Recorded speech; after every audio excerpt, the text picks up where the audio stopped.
Understand my own body enough. So I go one, Gansao motion here. This is same time through. Pull into it, everything moves together. But that's that same motion.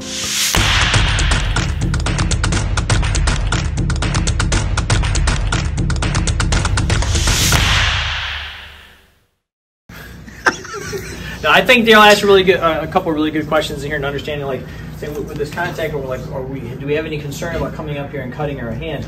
Yeah, I think there's a concern in coming up there and cutting your hand.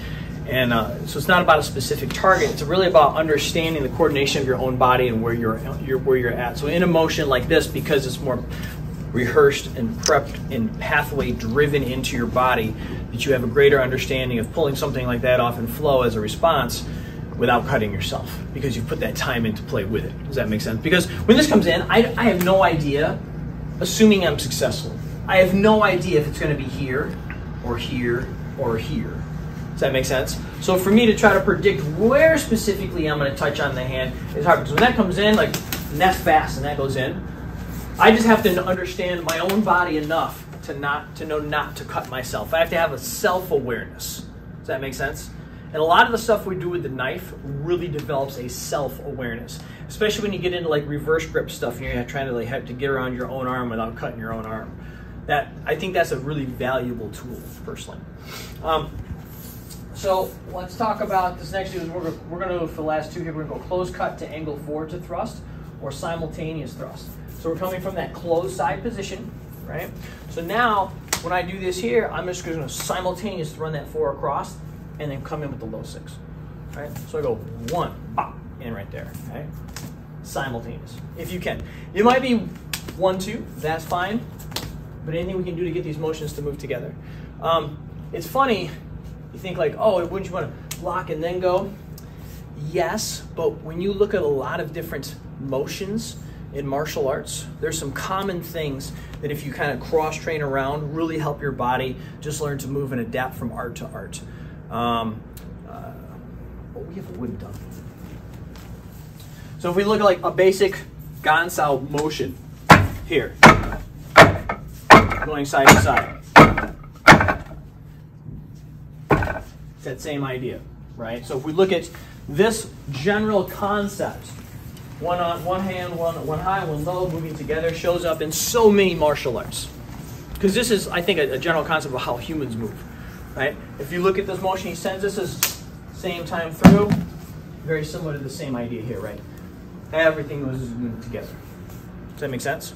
We see this idea. It's like, say, like Balintuak, like with the toe bar concept.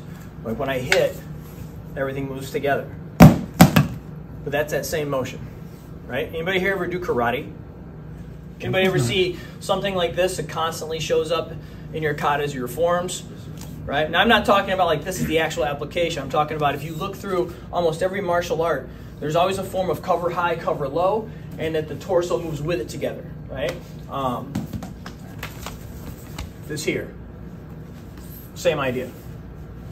Same idea. Yes, no? He fires. If I defend here, high and low, same idea. Like when we look at the dummy, we don't really look at the dummy specifically to teach you an art. We look at the dummy to help teach you how you can move and then how to apply that to different arts. Like how would this apply in trapping? How would this apply, this motion, in arm locks? How would this apply, in Balintuak? How would this apply when using the knife? Does that make sense? So learning to just kind of move the body in general is an important concept. That's one of the reasons I really like the dummy, because I think the dummy helps you with your understanding of movement. So we're going to just utilize the same concept. So I grab the knife. Right here with this motion, this is together. Make sense? Because when I do this together, look at where the tip's at now. See, it's already there in position. I'm not looking to go here.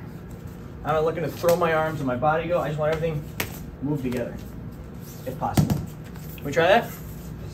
All right, what's that? Oh yeah, let's get one more. Also, let's put the straight thrust in at the angle 5. So just same time now. Okay. So we got the cut that comes in or same time in. Can we do that? Okay. So that gave us isolated. Just play back and forth. Okay. Okay. And from the isolated, we had cut down and thrust. And now we have cut across and thrust. And then we're just going to thrust. And now you just play.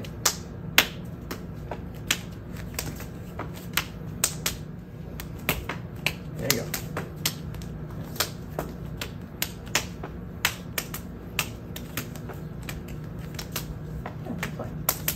Just go back and forth. You do that? The biggest thing is that we're constantly moving. We're constantly having to respond back and forth. And in there was a couple little like, oh, shoot, oh, but we keep going. That's the point. Like, that's a huge part of training in Filipino martial arts, is to accept the little flub and figure out how to smooth it out and keep going versus, oh, no, let's make a hard stop and reset. Because you don't actually learn how to correct yourself when you make a hard stop and reset, right? You just learn how to do it better from the beginning. But how do you learn how to fix things? How do you learn how to correct? Something has to be wrong for you to correct it, correct? All right, so can we play this one now? All right, so you got the full list here from the cross stop, knife in the closed side position. That gives you 4 different ones to work on, flow back and forth between them. It's not about memorizing them all. It's about finding the ones that feel good to you, okay? All right, hit it.